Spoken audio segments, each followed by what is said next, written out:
হে বনি আদম, তোমাদের লজ্জাস্থান ঢাকিবার ও বেশভূষার জন্য আমি তোমাদেরকে পরিচ্ছদ দিয়াছি, এবং তাকওয়ার পরিচ্ছদ ইহাই সর্বোৎকৃষ্ট।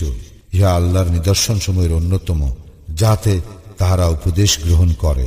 হে বনি আদম, শয়তান যেন তোমাদেরকে কিছুতেই প্রলুব্ধ না করে, যেভাবে তোমাদের পিতা মাতাকে সে জান্নাত হইতে বহিষ্কার করিয়াছিল, তাহাদেরকে তাহাদের লজ্জাস্থান দেখাইবার জন্য বিবস্ত্র করিয়াছিল। সে নিজে এবং তাহার দল তোমাদেরকে এমন ভাবে দেখে যে তোমরা তাহাদেরকে দেখিতে পাও না। যাহারা ঈমান আনে না, শয়তানকে আমি তাহাদের অভিভাবক করিয়াছি। যখন তাহারা কোনো অশ্লীল আচরণ করে, তখন বলে, আমরা আমাদের পূর্বপুরুষকে ইহা করিতে দেখিয়াছি, এবং আল্লাহ আমাদেরকে ইহার নির্দেশ দিয়াছেন। বলো, আল্লাহ অশ্লীল আচরণকে নির্দেশ দেন না। তোমরা কি আল্লাহ সম্বন্ধে এমন কিছু বলিতেছ যাহা তোমরা জানো না? বলো, আমার প্রতিপালক নির্দেশ দিয়াছেন ন্যায় বিচারের। প্রত্যেক সালাতে তোমাদের লক্ষ্য স্থির রাখিবে এবং তাহারই আনুগত্যে বিশুদ্ধ চিত্ত হইয়া একনিষ্ঠভাবে তাহাকে ডাকিবে। তিনি যেভাবে প্রথমে তোমাদেরকে সৃষ্টি করিয়াছেন, তোমরা সেইভাবে ফিরিয়া আসিবে।